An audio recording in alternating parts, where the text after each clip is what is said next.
Dobré ráno! Vítame vás pri rannom zamyslení podľa knihy Ježiš, meno nad všetky mená. Prajeme vám príjemné ráno a požehnaný deň.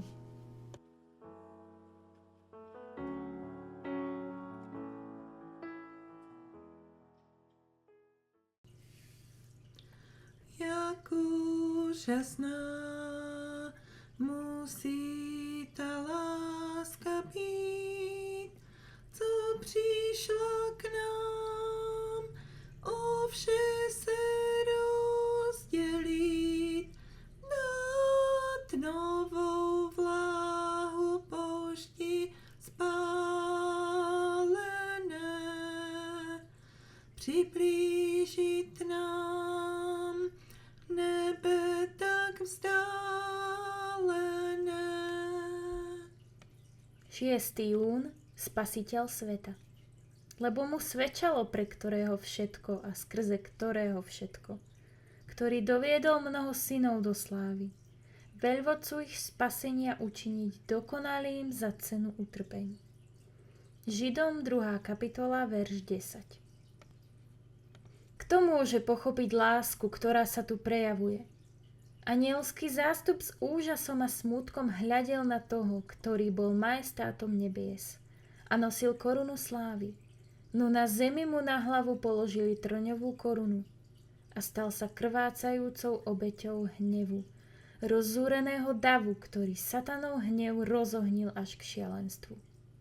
Hľa, trpezlivý trpiteľ, na hlave má trňovú korunu.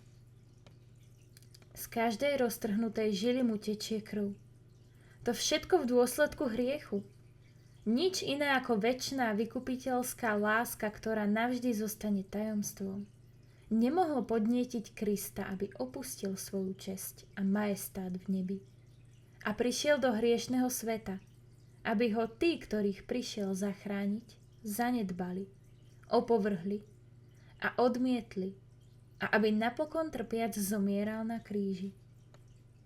Divte sa nebesia a žasni zem, hľa, utláčatelia a utláčaní. Obrovský zástup obklopuje Spasiteľa sveta. Posmešky a výsmech sa miešajú s hrubými prísahami a rúhaním. Bezcitný dáv komentuje jeho nízky pôvod a skromný život. Všetci sa vysmievajú z jeho tvrdenia, že je Boží syn, a z ich pier sršia vulgárne a uražlivé posmešky. Satan plne ovládal mysel svojich služobníkov, od vysoko postavených až po tých najmenších. Všetkých ovládol ten istý satanský duch a celý dav sa zjednotili v akejsi skazenej harmónii. Satan mal plnú kontrolu nad mysľou svojich služobníkov. Ovláda ich jeho duch, ktorý hýbe tými najzatvrdnutejšími nešťastníkmi. Kristus, vzácny Boží syn, bol vedený k poprave a na jeho plecia bol položený kríž. Na každom kroku zostávala krv, ktorá tiekla z jeho rán. Ježiš na to všetko neodpovedal ani slovom. Keď mu do rúk zatlkali klince a z čela mu tiekli kvapky potu agónie, z bledých, chvejúcich sa pier nevinného trpiteľa vydýchol modlitbu odpúšťajúcej lásky za vlastných vrahov. Otče, odpustím, lebo nevedia, čo robia. Chcem vás povzbudiť, aby ste boli konateľmi jeho slova, nie len čitateľmi. Ďakujeme, že ste si nás dnes vypočuli a tešíme sa na vás i zajtra.